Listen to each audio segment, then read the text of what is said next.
Proposition 31. To draw a straight line parallel to a given straight line through a given point. Let A be the given point and BC the given straight line. So it is required to draw a straight line parallel to the straight line BC through the point A. Let the point D have been taken at random on BC, and let AD have been joined, and let angle DAE equal to the angle ADC have been constructed on the straight line DA at the point A on it, from proposition 123. And let the straight line AF have been produced in a straight line with EA. And since the straight line AD falling across the two straight lines BC and EF has made the alternate angles EAD and ADC equal to one another, then EAF is thus parallel to BC, from proposition 127. Thus, the straight line EAF has been drawn parallel to the given straight line BC through the given point A, which is the very thing it was required to do.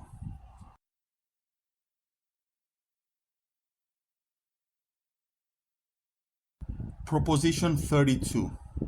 In any triangle, if one of the sides is produced, then the external angle is equal to the sum of the two internal and opposite angles, and the sum of the three internal angles of the triangle is equal to two right angles.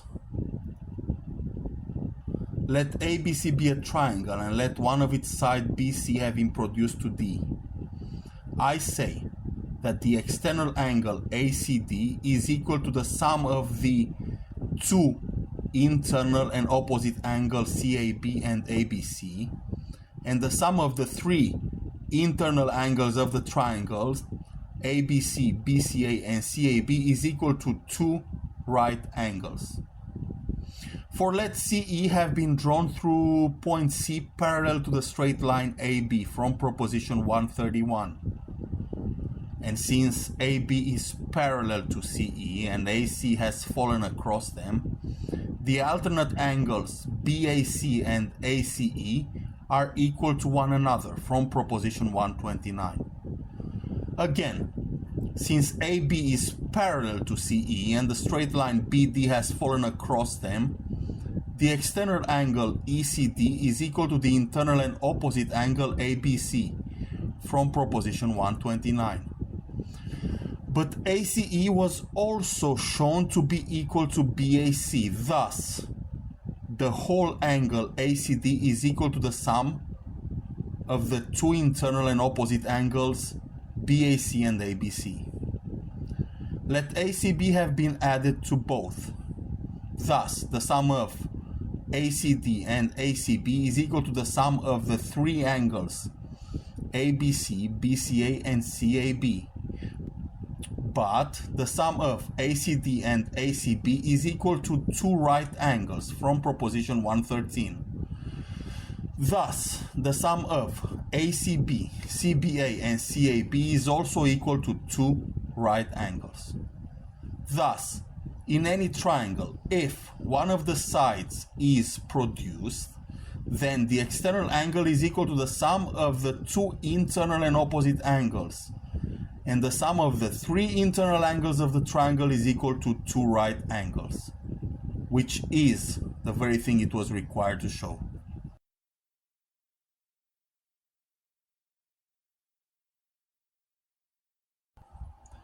Proposition 33. Straight lines joining equal and parallel straight lines on the same sides are themselves also equal and parallel. Let AB and CD be equal and parallel straight lines, and let the straight lines AC and BD join them on the same sides. I say that AC and BD are also equal and parallel.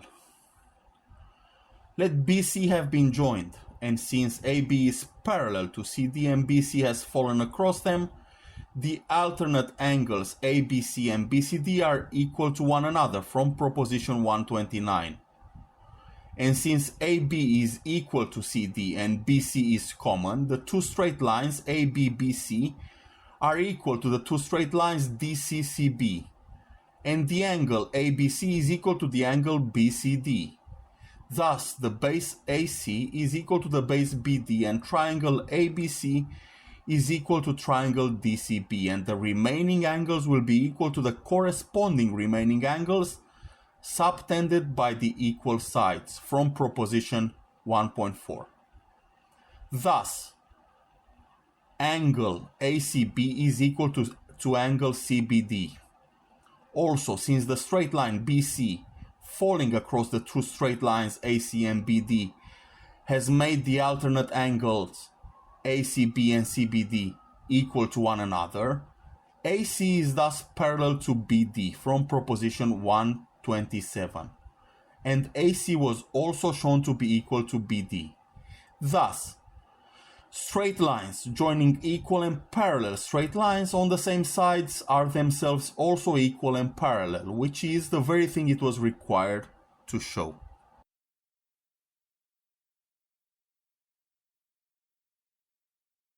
Proposition 34. In parallelogramic figures, the opposite sides and angles are equal to one another and the diagonal cuts them in half. Let ACDB be a parallelogramic figure and BC its diagonal.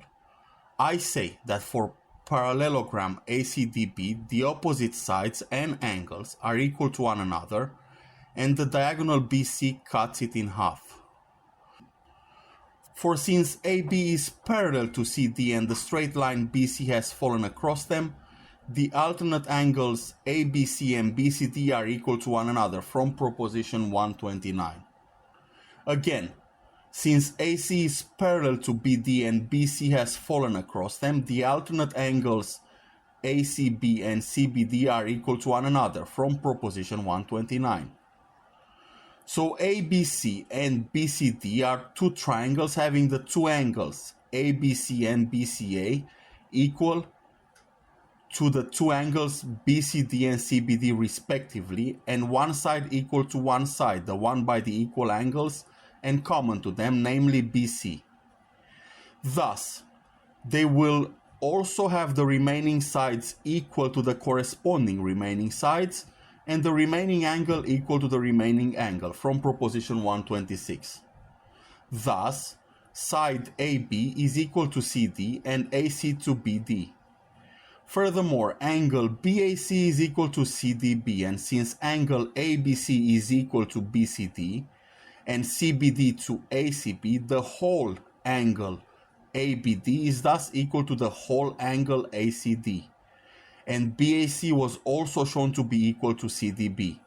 Thus, in parallelogramic figures, the opposite sides and angles are equal to one another. And I also say that a diagonal cuts them in half, for since AB is equal to CD and BC is common, the two straight lines AB, BC are equal to the two straight lines DC, CB respectively. And angle ABC is equal to angle BCD. Thus, the base AC is also equal to DB, and triangle ABC is equal to triangle BCD from proposition 1.4. Thus, the diagonal BC cuts the parallelogram ACDB in half, which is the very thing it was required to show.